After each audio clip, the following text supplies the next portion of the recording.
So Natalie, I know we do want to know, I see we have all regulars on here, so everybody knows everybody, looks like.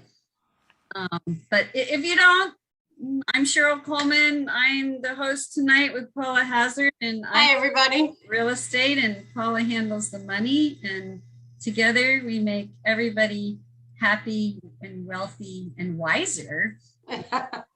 We have I handle the margaritas. Homes have been selling so fast. We haven't had our tequila tasting parties, but Dave, those days will be coming back someday, I'm sure. And Natalie with the city council is here every month to give us an update. And I am noticing when I walk around the park, now there's some things going on side of the, are they building a cover over the bridge, or what's going on over there? Yes, absolutely. So yes, hi everybody. Councilmember Natalie Mosier, and happy to be here as always. So what Cheryl was just talking about, I don't know how many months back, we opened up the elevated path around the lake in Central Park, the one with Kathy Mays. And as many of you might have noted, if you have gone there, immediately there was a lot of bird droppings because there's nestings right up above there in the trees. So they've been trying to wash that down regularly, but it doesn't really matter how much they wash. So they're trying to not bother the birds, but place really kind of a roof, I guess, over that portion of the path. So that's what that is. They're working on doing that and trying to find a solution to that.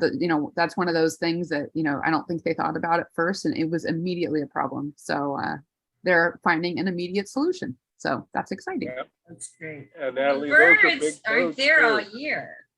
They will leave soon, and they may come back to the other side of the lake next year, because a few years ago they were on the other side of the lake, and then they went to this side. So yeah, if the birds cooperate, but maybe they'll just move and you don't have to worry about it. But yeah, that's okay. The babies are gone now because it's not all noisy, still a little stinky, but not all noisy. Yeah, walk through there. So I think but those are the most interesting birds. If anybody's been there, they are from the dinosaur age. They growl. They're the weirdest birds. When you walk under, you hear this growling noise. It's crazy. So, but I'm there almost every day watching the birds. Love it. What else is going on, Natalie? Let's see. So I'm adding in the chat if you have any questions for today, please add them to the chat, but please email me at my email address there as well, so you have both. So let's see what else is going on. Well, we've had a lot of exciting activities over the summer, and I'm happy to say we had an amazing US Vans Open of Surfing event, a long event actually, and I think it went off without a hitch, had really good surf. Vans did a wonderful job of putting on the event along with our city. I think it was a really successful event, and it was exciting to actually have that back. I know Vans wasn't here last year, so hopefully we get to welcome them back again, but it was a really great event. I was over at the, what's it called? The Tuesday night, Surf City Nights on Tuesday, which was awesome. Were you? I'm always there. Oh my gosh. Well, we often have our city council meetings on that night, at least 2 nights out of the month. So I don't always get down there. And it was so lovely, and they have the best fruit. So I highly recommend the pluots. There's one called a Flavor Gator that my son really likes. I know this is maybe not what you're coming to hear from me here, but it's okay. Good information. So anyway, yeah, so those were just some kind of fun things that have been happening lately. And if you guys don't go to Tuesday night Surf City nights, you're missing out. It is so much fun. They have the farmers market, they have a craft fair, all the shops have discounts. Model Citizen, my favorite, always has, I think, 20% off your second item, and all the clearance stuff goes out on the street, and there's live music. It's a fun family night. It's our date night, because weekends I'm so busy selling real estate that we make Tuesday night our date night, and we hang out at longboards every Tuesday night because the dog can go with us. And, yeah, so it's really fun. Everybody should attend. It's one of, definitely Tuesday nights are a great night to come down. And speaking of downtown, and Leanne, I'll just look at your thing in just a second. I just wanted to share too, I think we've talked about it in the past, but we are still working on the downtown revitalization project and design. So that's still ongoing.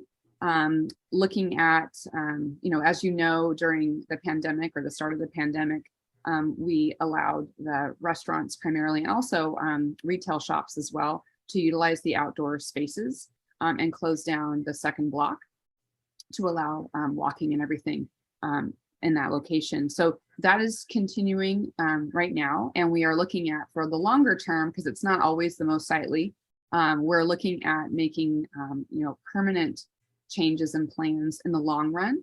And there's going to be some community workshops coming up and outreach, I'd say in the next month or two, where we are going to be welcoming people to have conversations, provide their feedback on possible design options. And we really want to make sure that we're incorporating the story of Huntington Beach into the design. I know for me, I think back to, I don't know, when I grew up, the 80s and 90s, and how it was really changed, the look of downtown. Not everybody would say for the better, but it was pretty, right? So it's, as we're making decisions about what changes come now, we want to be really intentional about what it will look like, and on why we want to make those changes. I think things that are important to me are providing people a great pedestrian walking area, welcoming people to great shops and restaurants and everything like that, but really making it welcoming for families as well. And I don't love eating next to cars driving by. So I love the idea of having that second block closed and available like more of a promenade. So do look out for more information on that, and definitely participate if you're interested as well with that outreach effort. Let's see, what else? If you haven't been, it's actually ending this Saturday. The Huntington Beach Art Center has a really cool exhibit right now. It's actually really, really cool. It's 100 years of illustrated books. So it includes things like E.B. White's Charlotte's Web, all the original illustrations, Max and Ruby. Oh my gosh, I can't think of all the different ones right now. So many different illustrations and beautiful. And for me, walking through the gallery, by the way, and Saturday, walking through the gallery, it really brought back so many memories, both from my childhood and reading books to my kids. It's a really beautiful exhibit, and I recommend it for people of all ages. I think it's a great exhibit for our art center. On that same day, on the 20th, from 11 to 2, we are having our second annual community picnic at Central Park by the bandstand. There will be booths from local nonprofits. There will be food trucks there, entertainment by local performers from 11 till 2. I think I might be emceeing it. I'm not sure yet, but it should be really fun. Just make sure you bring chairs, a blanket, whatever you'd like. And we did our first one last, I think, actually not last, but 2021 April, when we had originally had, I don't know if you remember the flyers, the KKK flyers kind of thrown around in some of our neighborhoods. And we were trying to respond to those instead of being kind of anti-hate, more like pro-community. And it really was right as we were coming out of a lot of the kind of, not the shutdowns, but really, more closed spaces because of the pandemic. So it was really our first kind of venture back out. Actually, it was the first event as a city back out. So it's exciting. Sorry, when is it again? It's this Saturday, this Saturday, from 11 till 2, Central Park by the bandstand, so behind the library. And it should be a lot of fun. I will be there. I highly recommend it. Trying to think if there's anything else coming up. Let me pull up the Surf City Break. As always, I recommend looking on our Surf City Break site to find out more things that are happening. Oh, there is one other thing I wanted to mention. Let's see, Friday, August 26th. So next Friday at 3 p.m. Downstairs in the Central Library, there is going to be a presentation. Dr. Raymond Nutra will be presenting. So he's the son of the architect, Richard Nutra, of the Huntington Beach Library. So that should be a really cool presentation. Again, that's next Friday, August 26th at 3 p.m. in the Central Library. I'm not sure if you have to RSVP to that, so I'll pull it up and see. I don't think that you do. So anyway, check that out as well. And let me look. I think Leanne had inquired on here, and I didn't see. I inquired a year or two ago about an exercise circuit, several stations with an exercise and then a short walk to each one. There is one at Central Park, actually. But it's old, I will say. There's an exercise circuit, little structures all around the park, but they've been there for a long time. So I don't know if that's what you were talking about. They're on the library side of the park, not the other side. Oh. Kathy May's side just has the playgrounds. Right. Don't go to the other side of the park. I don't go to the other side very often. Yeah, Okay. so if they're still there, if you walk along the path up to the Seen it, library. Yes. And then So you know what I'm talking about? Like one of them is like pull-ups, and then you walk and you do push-ups, and then you walk, and yeah, it is. Okay. Just other side of the park. Okay. And then, I'll have to go look for it. Yeah, go check it out. And then let us know, it is a little older, but it still works. So let us know if you want, changes made or things like that too. Maybe it's a great Eagle Scout project. Yes, probably. That owl still hangs out at the library too. Yes. 2 owls out. You're right, Larry. They do. And actually sometimes you can see them outside, but sometimes if you're upstairs in the library near where kind of the art used to be, you can look out through the glass and see them up in the trees right there too, which is pretty cool. What about the baby eagle? Is the eagle still around? That's what we're talking about. Oh, the eagle or the owl? I thought it said owl. Oh, yeah, you're right. I'm sorry. It's the owls, not the eagle. I don't know about the eagle. I haven't heard about the eagle lately. But I will tell you that Shipley Nature Center just had an event last weekend, which was the Orange County Birds of Prey, which was pretty cool. And the gentleman that presented on that just presented at the library this week to the kids as well, which is pretty neat. So Shipley Nature Center is continuing to have their cool summer nights where they open at 4:30 p.m. and close at dusk. And this Saturday, lots happening this Saturday. They have a presentation from 5 p.m. to 6 p.m. at Shipley Nature Center. And that is Master Gardeners Gardening in Small Spaces, using plants to enhance a balcony, patio, or small yard. So that's from 5 to 6 this Saturday. And then the following Saturday, August 27th, there will be a performance at 5 p.m. where you can enjoy traditional folk music, dulcimer jam in the amphitheater. So there you go. Those are some things that are happening there. I'm happy to answer any questions you have about, maybe some more serious topics besides the what's senior fair too. Saturday, September 17th is the senior fair at the senior center. Thank you for sharing that. I was only in August right now, but yes. So the senior fair is important. And again, do go to Surf City Break, and on the Surf City Break site is our calendar where you should be able to find kind of the latest things that are going on in the community as well. Is that senior fair, is that the same one that used to be held at the pier? Yeah. Okay. They're having it at the actual senior center. Now they have this beautiful senior center. I was there today. They have a senior networking event once a month, which is like that. So it's there today.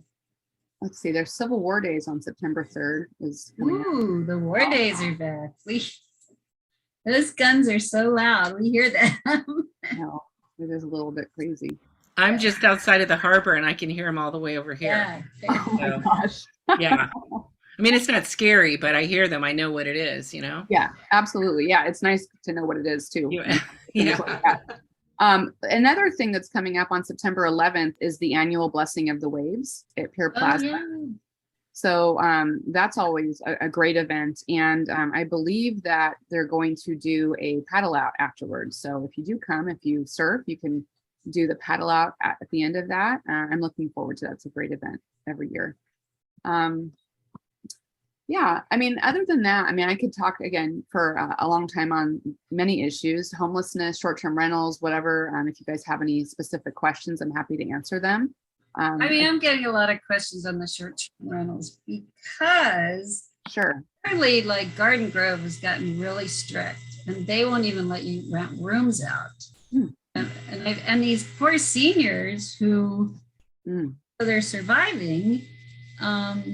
Garden Grove has told them, no, you can't even rent a room out unless it's 30 days or more. And I don't understand if it's hosted and you're there and you're watching over the people. I don't get that. But Huntington, you're still allowed if it's hosted, right? Yeah, we haven't made any changes at all. Yeah, it's still the same thing. So it's hosted, throughout Huntington Beach. And for Sunset, it was grandfathered for unhosted, but I don't remember the date, but after, let's see. It was March of 2022, I believe. It's now hosted only. Exactly. So yeah, we haven't made any additional changes.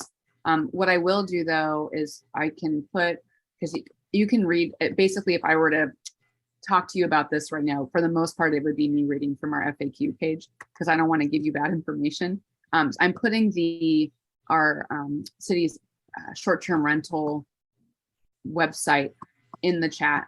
And then also there is a frequently asked questions page, which I will also put in the chat, because really this is the one that I think everyone will want more information from. And we have gone over it in the past here. Always happy to answer more questions about it, but no changes have been made in Huntington Beach from when the ordinance was initially voted in. So right now it's hosted. You have to have a business or a license to be able to adhere the permit, and have to have inspections and all of that. But all that information is in the frequently asked questions, including the responsibilities of the short-term rental host and operator.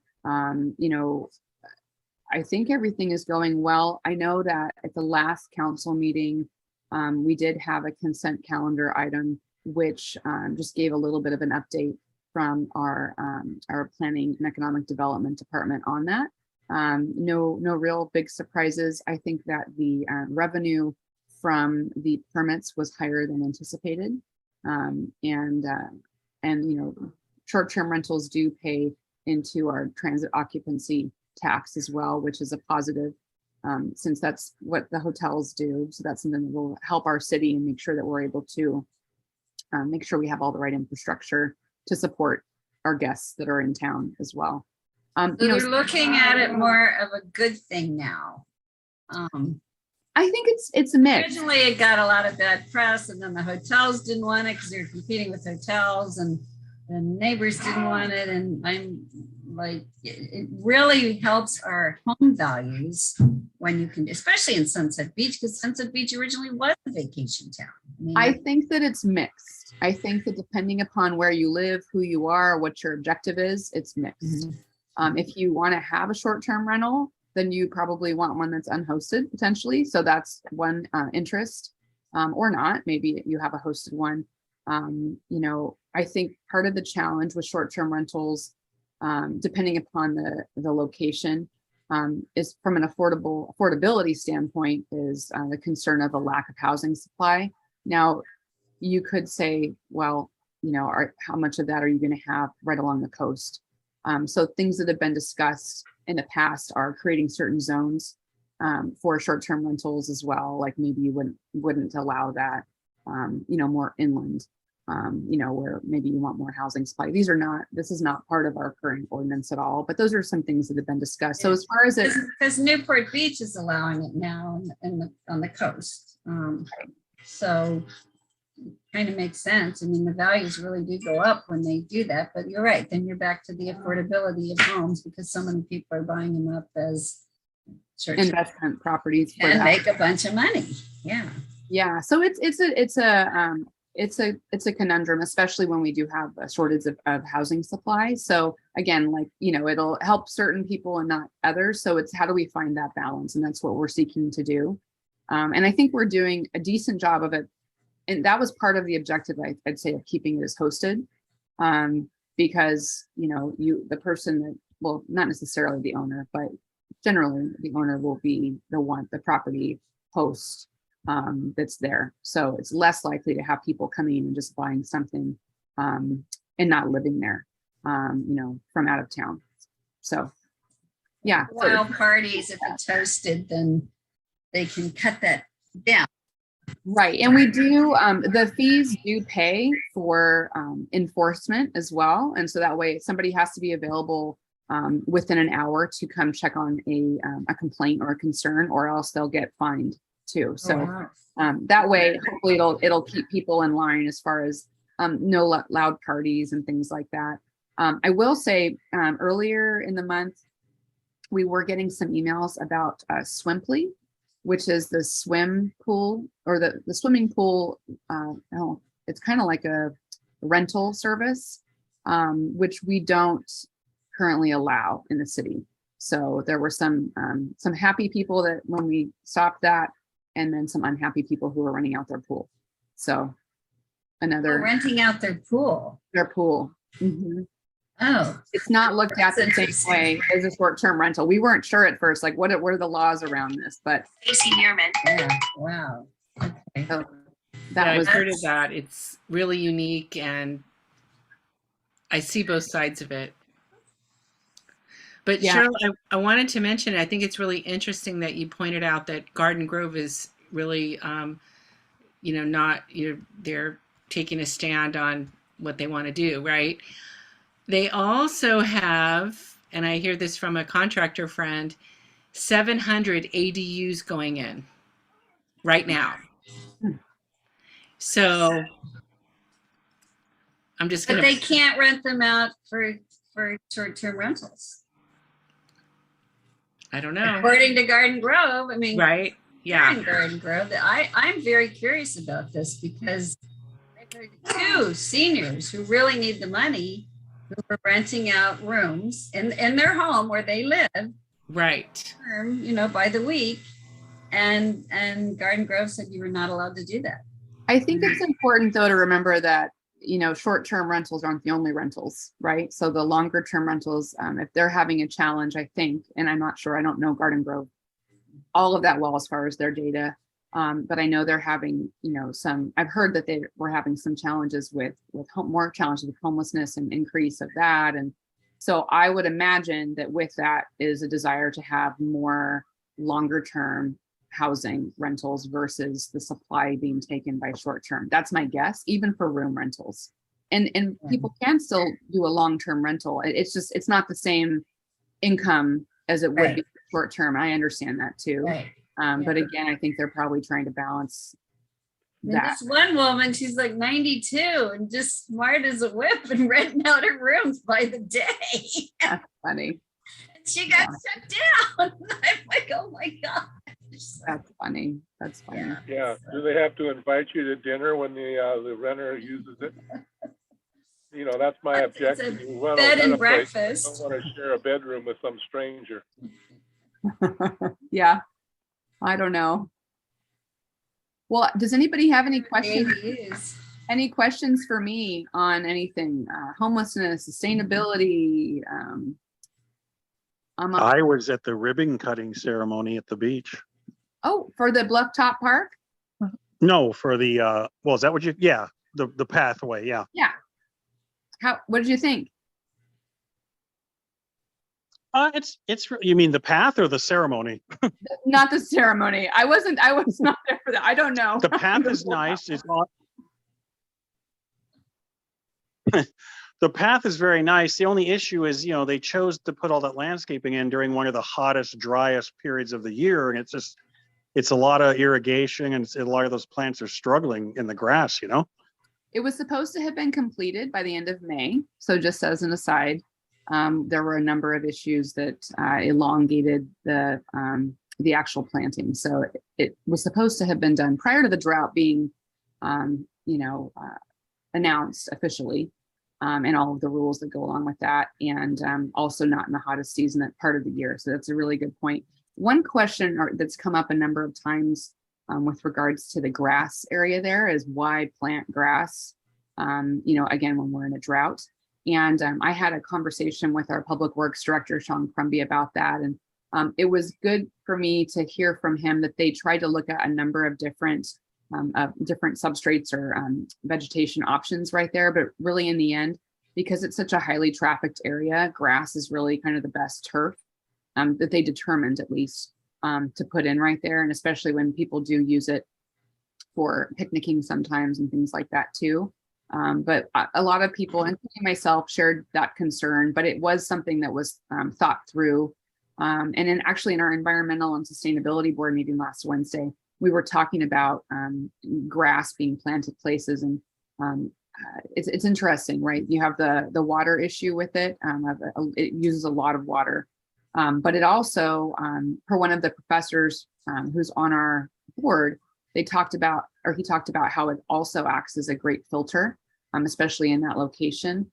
So that way, bad things don't end up in our sewer system going down into the water from right there. So I thought that was interesting as well. Great for the I hear general you. public, Natalie. Pardon? For the general public, the strangers coming in, seeing grass, where, compared to inland when they live. So I would think it'd be a positive thing for the public to see and just be more friendly. Yeah, I mean, what I would say also, not about the grass, but about the path. If you've seen it, if you haven't seen it, definitely check it out. We've widened the path, tried to make it, as we talked about a little bit earlier, separate for the bikes and pedestrians. So I hope that will help a little bit with the safe usage of the path. That being said, there is still conversation everywhere about e-bikes and the safety of those. I know that the governor came out yesterday tasking, I think, the highway patrol actually with creating guidelines for e-bikes.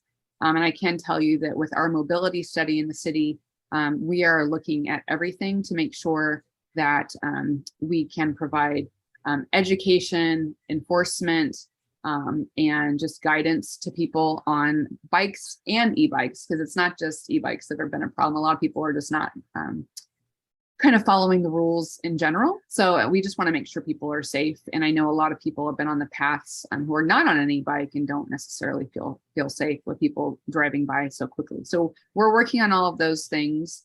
And one thing we're also looking to do, and I think we'll be announcing it soon, we've had the speedometers that are on the State Beach bike path.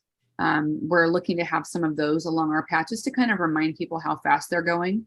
And we're just kind of doing as much as we can for now to encourage people to be safe on that. And also there's a spot down by the pier where you have to walk your bike, but not everybody follows the rules. So we're talking about how do we encourage people to actually do what we ask them, what we're saying to do. So we're looking at all sorts of things like that. It's always been my observation that when you put up those speedometers, it encourages people to go faster. Oh, really? That's not good. Well, let's see how fast I can make that thing go. Maybe, I don't know if we'd like throw something out from it. I don't know. I'm not quite sure what to do. It's challenging, to get people to follow rules these days. I don't know if it always has been, but it certainly is now, but we're working at it regardless.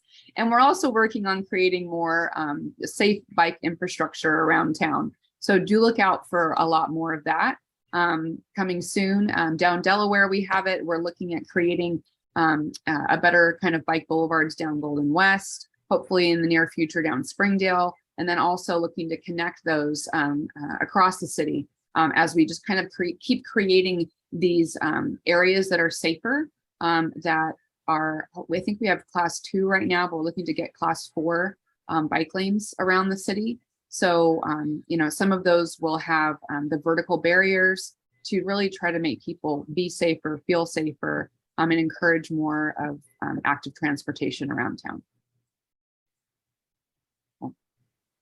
We do have our elections coming up in November. I'll always give my personal announcement. Just make sure that, we have 4 council seats coming open. Make sure that you ask your potential candidates really good questions. Make sure that they are well aware of what's going on in the city. Question their answers. Feel free to email me if you want, if you have any questions on anything. And just make sure that you pick people that are hard workers and will work well on a deliberative assembly, regardless of which side of the aisle people are on. I just want people who care about Huntington Beach and will work hard and be curious about getting things done. And Okay. yeah. And if you have I came up with another question. Cheryl, what was that thing Tommy gave me the other day about this thing about Edison and Huntington Beach and opt out of this electric thing? What's going on with that? I don't know anything about this. That's the Orange County Power Authority. Yeah. Yeah. And actually, I will tell you this. Our PIO, Jen Carey, is working on creating, really amplifying the Orange County Power Authority's informational campaign so we can make sure that everybody in the community actually knows what's going on. So they started sending out information the first week of August. I think they're able to send out, so this is the Orange County Power Authority is really another alternative to Southern California Edison as a power provider.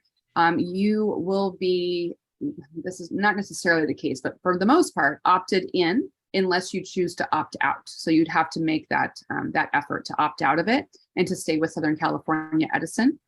If you don't, you will move over to the Orange County Power Authority for residences, businesses. This already happened earlier in the year.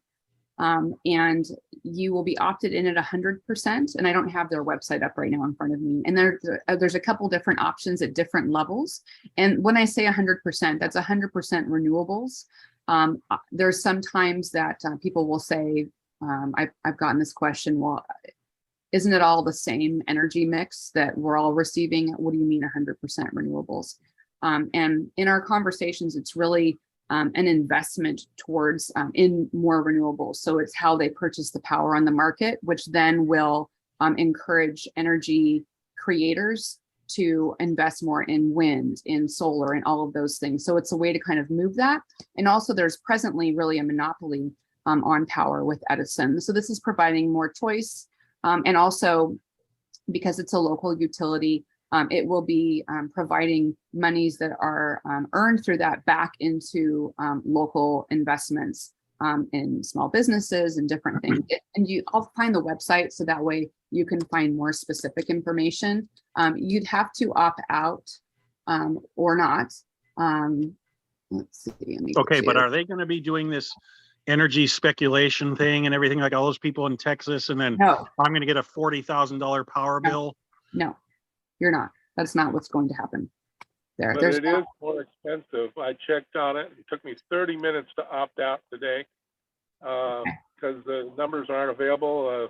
Southern California Edison doesn't have good numbers and finally got one. But it is more expensive to be opt-in. So I opted back to the Southern California Edison. Larry, did you look at all of the different variables for that as far as the different levels of opting in? I did. But I am not sold on all this green stuff, power failures and everything else. I think they're on the wrong track. They've been on the wrong track for years, but that's my personal opinion. Yeah. Okay. Well, yeah, there's 100% renewable choice, smart choice at 69% renewable energy, and basic choice at 38%, which is the same at the same cost as Southern California Edison, with the added benefit of local control per their website. So those are your options. Again, the city will be amplifying the information that they're sending out right now. If you don't choose to opt out and you're in, you can still always opt out, even if it's after that date. So you don't have to worry about that either. I definitely think that you should look at it. We do want more renewable energy. I do want more renewable energy. I think that's one of the pieces in the puzzle to us finding a more sustainable future. But definitely encourage you to go to the website, which I put in the chat, ocpower.org, and then you can find out more information. One note also is Southern California Edison, I believe, will be raising rates probably in October. So that's interesting to note too. I'm not sure how much the rates are going up. So it would be interesting to do the comparison after their rates go up. So just something to consider. But I think the key thing is you have choice. You can stay with Southern California Edison, or you can go to any one of these levels with OCPA. So you have that option. Good question. As long as it's not speculation and the rates are fixed, I don't care. But if they're going to be doing this energy speculation, and then when those rates skyrocket, you get a $40,000 power bill. No, Solar. well, that too. So that's actually a whole other conversation. If you have solar, this will work a little bit differently on when you will join. So look out for all that information because it gets a little complicated. The energy speculation is not there. They actually pre-purchase the energy. So it won't rise and fall like that. I mean, just like Edison, everybody is purchasing their energy in advance of the usage. It's just how far in advance. So there is a purchase of energy, but they're not speculating and doing it on the market daily, which I'm not exactly sure what happened in Texas. But I do know that this question has come up and it was proven that that's not what's happening with OCPA. Wow. So informative. Anybody have a question for Natalie? All righty. Well, thank you so much. We appreciate you every month giving us an update. My pleasure. Feel free to email me. I put my email in the chat, and I'm always here if you have any questions. Thank you so much. Great. Have a great evening, Natalie. Thank you. So much. Thank you. Thank you, Natalie. All right. So up next, Leanne Gilmore is going to tell us keeping your identity safe. I need to share the screen.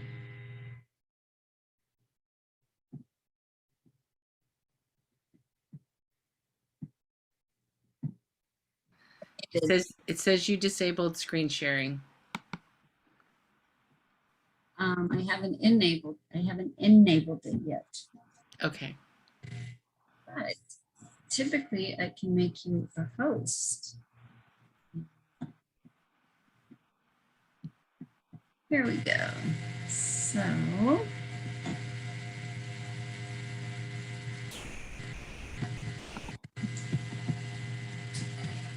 okay, now our host and should be able to share the screen.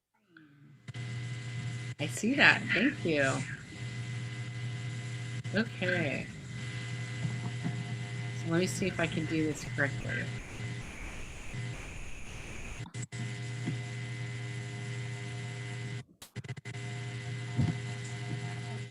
Awesome.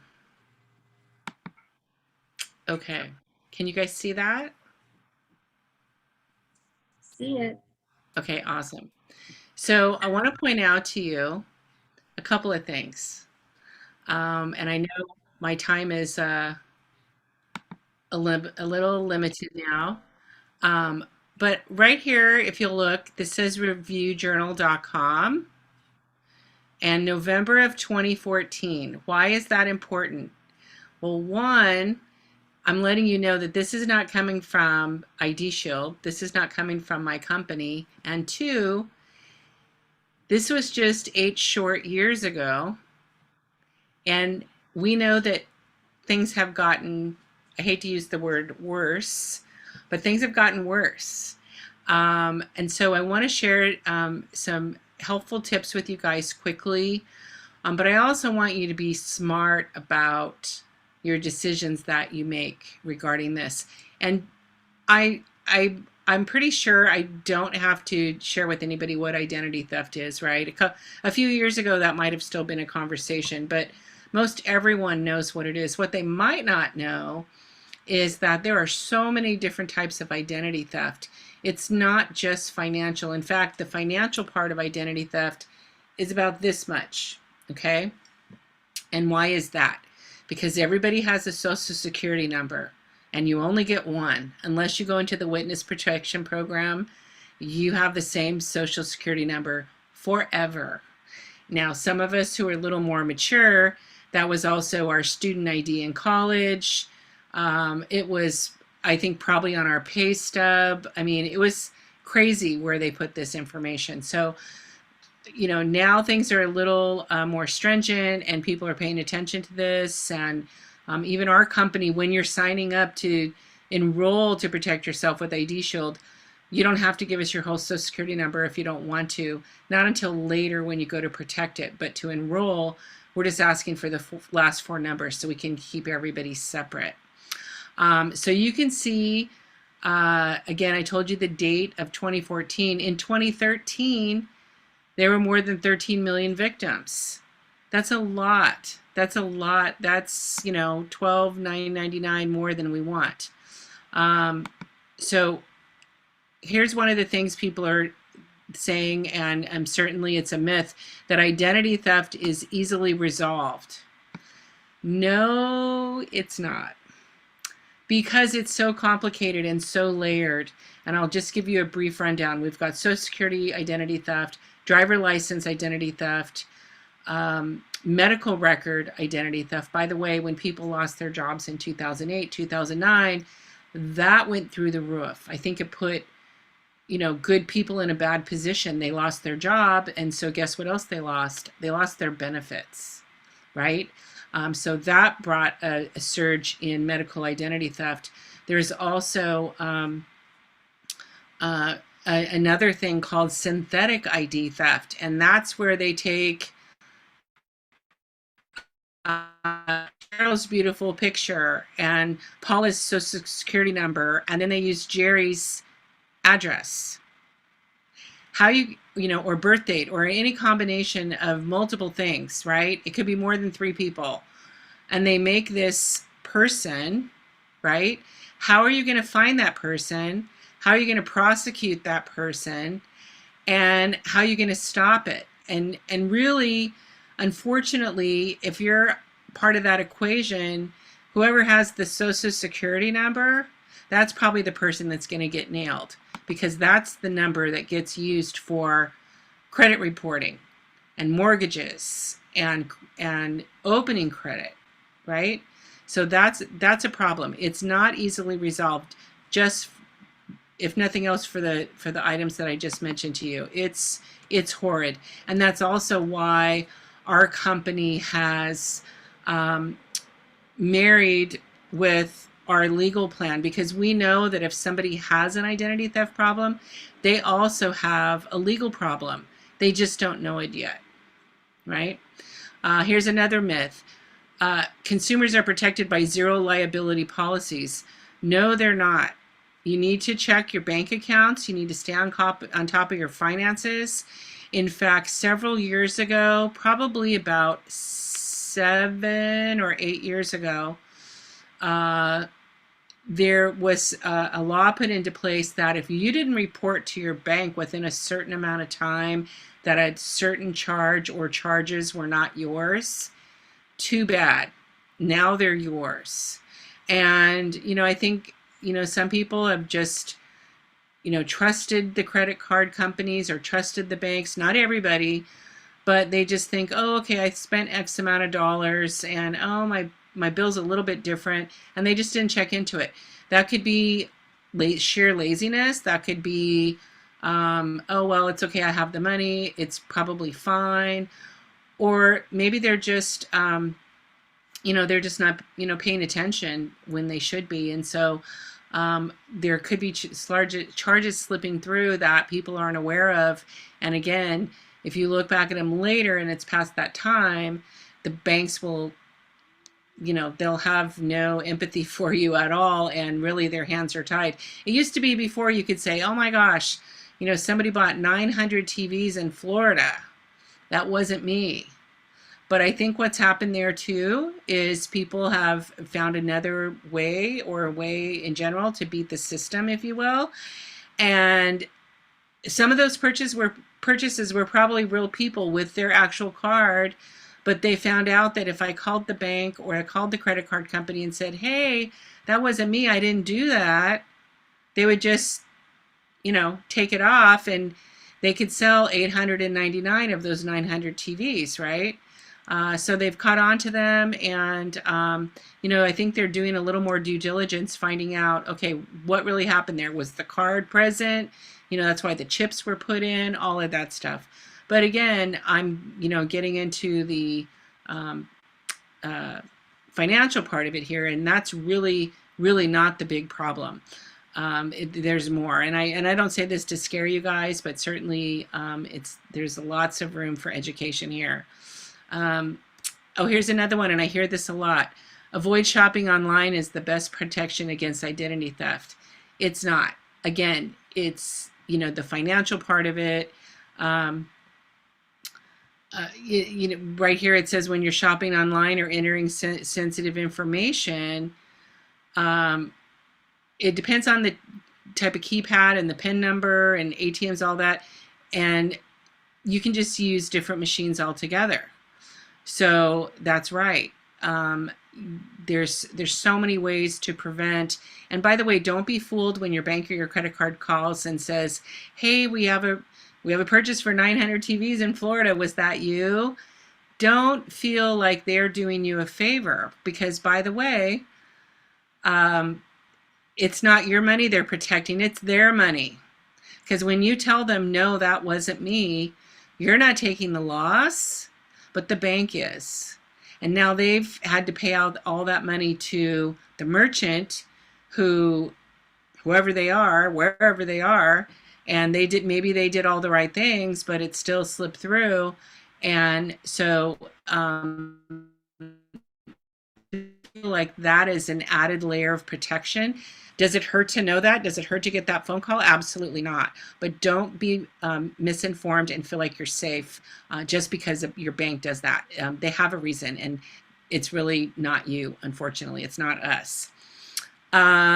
Shredding documents will keep thieves from accessing your address. No, it will not. Although it is a good idea to shred your labels anyway. Certainly it doesn't hurt. But this is one of the greatest tips. My husband and I are traveling a little more frequently.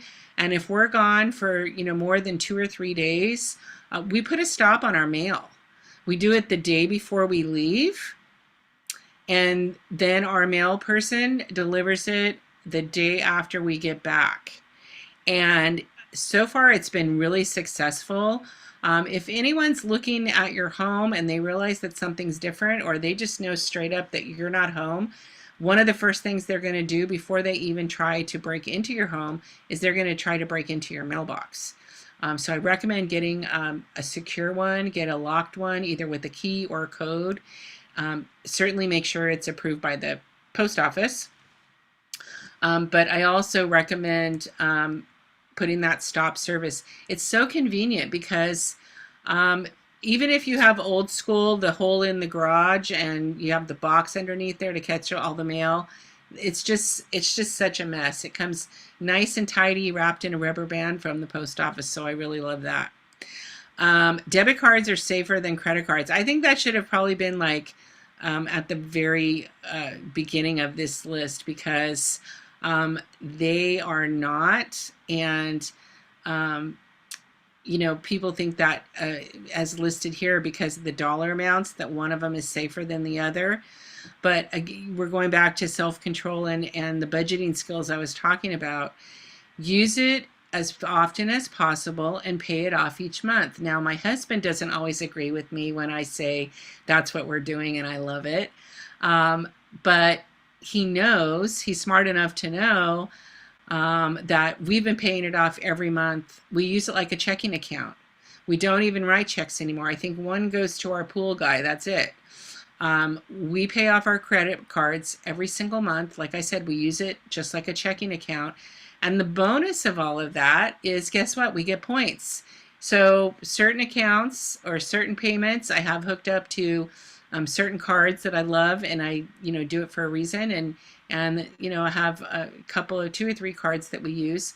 But it's also easier to manage that way. And some of the companies at the end of the year, you know, they'll send you the breakdown, not just of who used the card and what did they get, but they sometimes put it into categories for you too, which is nice, whether you're doing your own taxes or whether your accountant is doing them for you. It's all organized and it's really, really cool. Identity theft victims can count on the police for justice. Now, this is not a derogatory statement against police at all.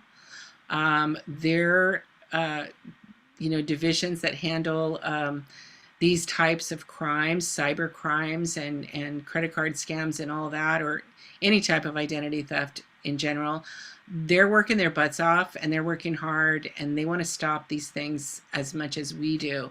But the sheer numbers that are involved here, no police department has enough to handle everything that's going on in their jurisdiction. So again, don't rely on the banks and don't rely on the police. And again, I say that in the most respectful way. It's just numbers wise, it's just not possible. And then privacy settings on social networks protect against identity theft. No, they do not. Our brand of product, which is called IDShield, we actually are the only company that does protect social media. That includes, there's 5 areas. There's Facebook, Instagram, LinkedIn, Twitter, and YouTube. We recently added YouTube because that certainly is a huge platform, there's all kinds of shenanigans going on there, and usually they're fun and great. But listen, any there's a crook, there's a thief who will find a way to get into it for whatever reason. And the reason that it's so important to not let them have access to your information, again, not from the obvious, not because of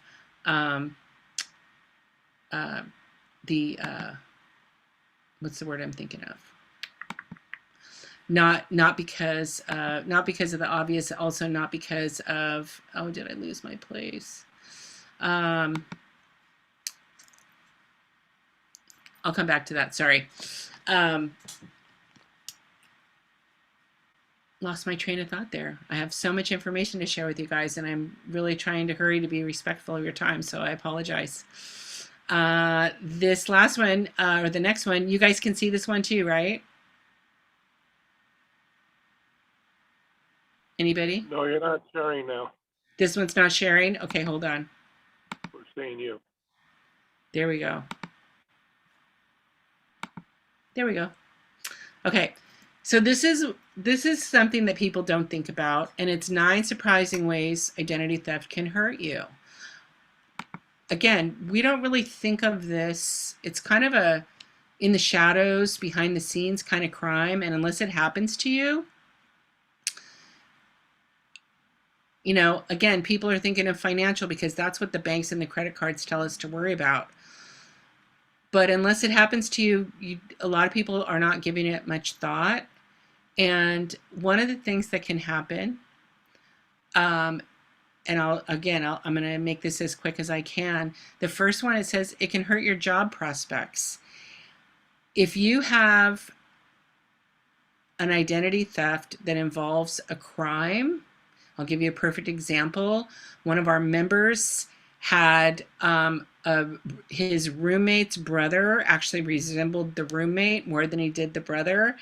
And that roommate, or excuse me, that brother stole the other roommate's ID, moved to a different state, went straight to DMV, got a new picture with all the old information from the license, committed a crime, got a DUI, assaulted the police officer, and then didn't show up for court. Meanwhile, our member is on his way to Las Vegas for the weekend to have a good time, I'm assuming, but he gets pulled over for when people used to use their blinkers. Apparently he got pulled over because his blinker wasn't working. So highway patrolman says, okay, stay right here, I'll be right back.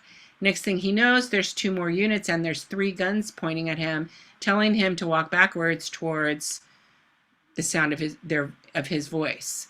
And our member is like, what in the world is going on?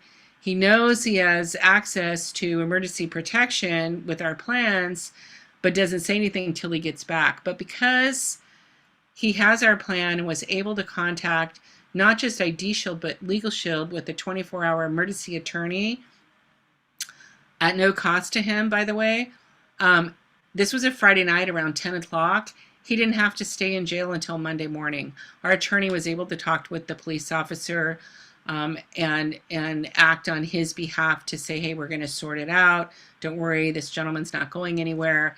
And I don't know if he went on his way to Las Vegas, but I can guarantee you he was very happy he didn't have to stay in jail for the weekend. So this is something that can happen. So maybe not as serious a crime as that, but if there's any crimes committed and you're a victim of identity theft, it could hurt your job prospects in that way. It could cause your auto insurance rates to rise because, well, the good news is California and Massachusetts ban this practice, but low scores of credit, so all the reporting agencies, they're allowed to give people other than California and Massachusetts residents, they're allowed to give them a higher rate on their insurance policies, at least on auto for now. So no one wants to pay more for anything like that, I can answer that question for everyone, I'm sure. You could get a surprise tax bill. Somebody could be working under your Social Security number. It was kind of a joke, if you will, but one of my colleagues was sharing some information saying that someone applied to work at a job at Target, and they said, well, sorry, they called him back after the interview and said, sorry, we can't hire you. I just talked to you on aisle 9. So is it kind of funny? Yeah, but it's not funny.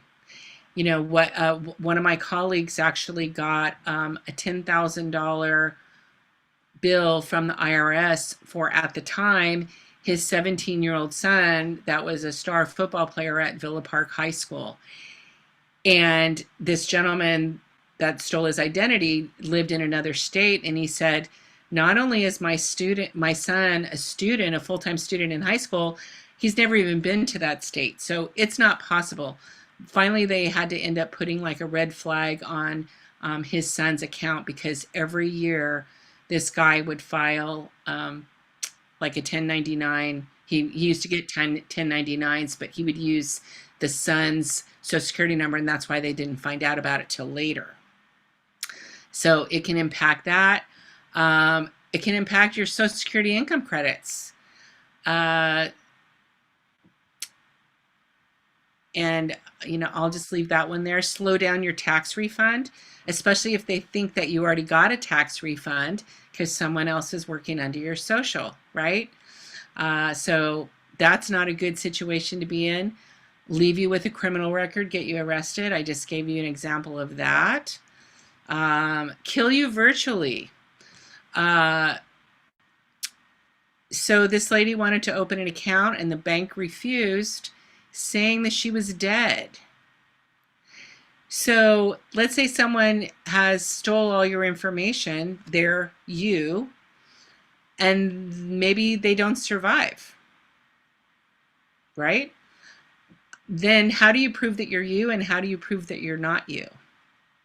So then whatever you're entitled to as a living person, if that person dies and that's the information that's being recorded, that's not helping you.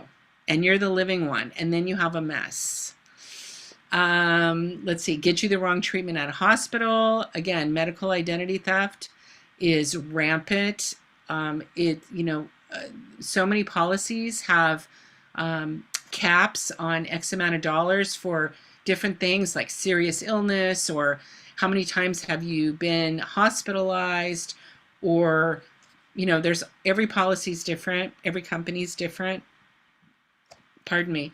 So imagine going to the hospital, either you or with one of your children, or just even to the doctor, whatever it is, and they say, well, we've already treated you for that. You've already exhausted all those benefits this year for that particular thing. And, certainly the EOB is not coming to you. They're going to use a fake address, or maybe even put in a change of address for you. Here we go. Keep your kids from getting college financial aid, because if someone is messing with your credit reports or making income, and you're only entitled to get, you know, X amount of dollars, then, you know, that's going to have a, you know, based on your income, right? Because a lot of these things are on sliding scales.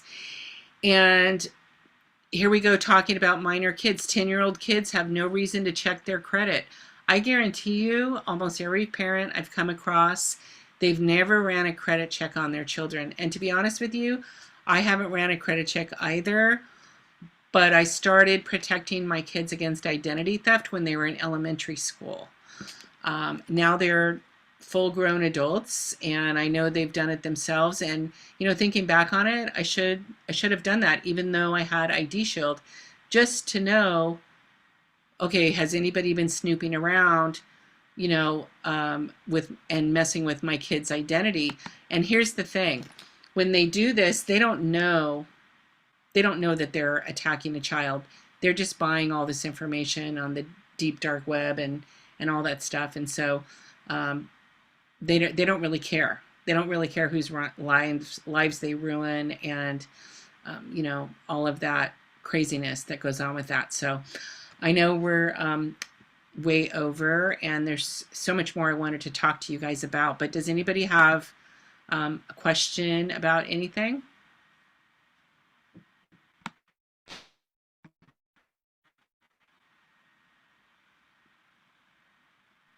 Okay. Dan, put your phone number in the chat too. Sure. I can help you guys get in touch with it as well. I was surprised about the social media portion of it. I didn't even think about that. Yeah, and a lot of people, especially people that are in sales and certainly real estate agents.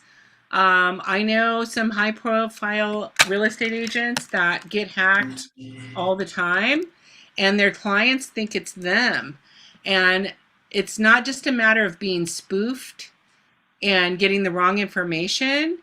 Sometimes they're offended by the things that these people say because they don't really care what they say because it's not them, right?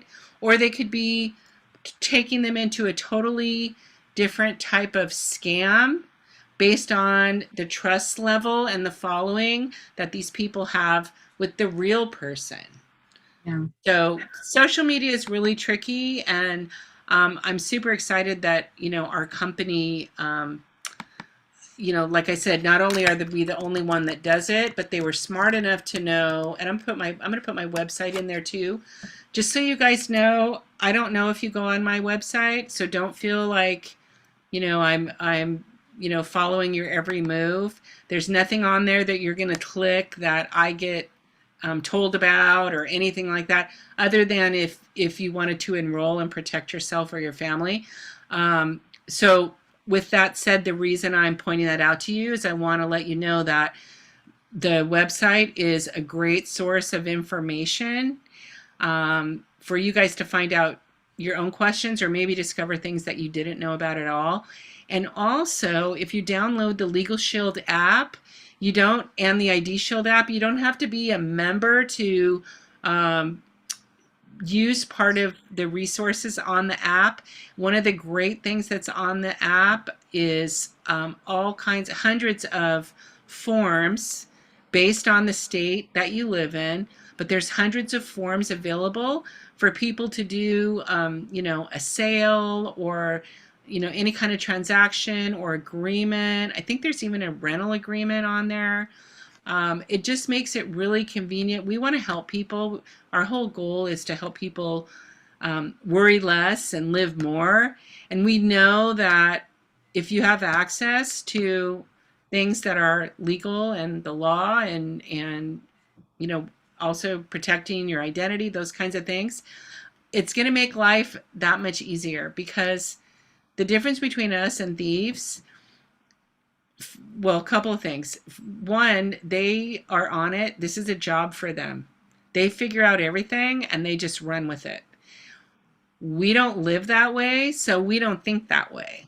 And that's where they have the advantage of us, over us. Kind of like going to buy a new car.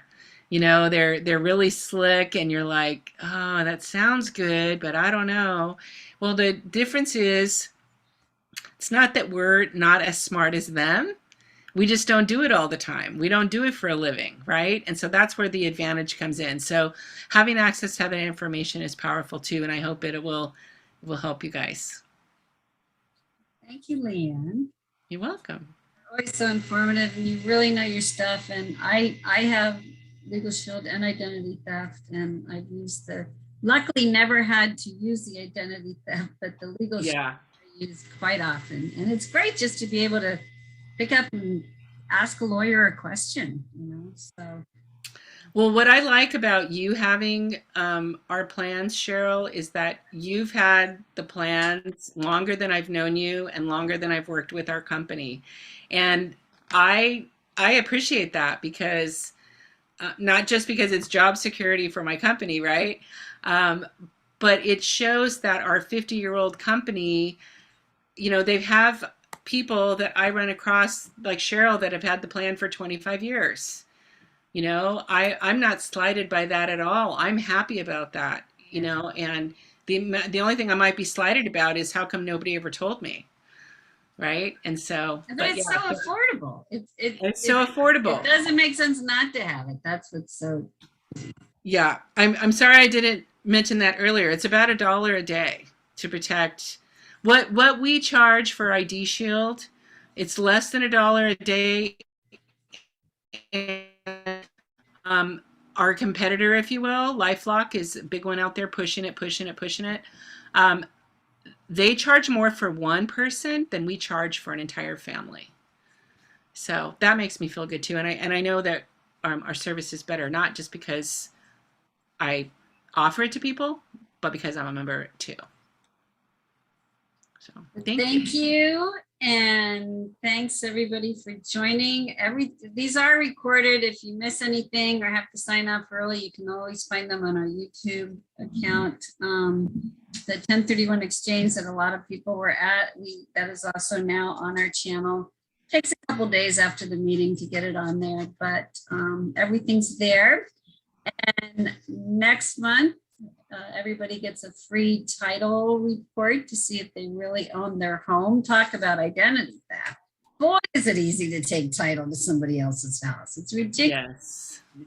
So we will see you all next month. And if you have any questions or anything you want Natalie to talk about, please make sure that you let me know so I can give her a heads up before the meeting. And we'll see you guys next month. Okay. Bye, everybody. Bye. Thank you. Thank you, Cheryl. Thank you. Bye.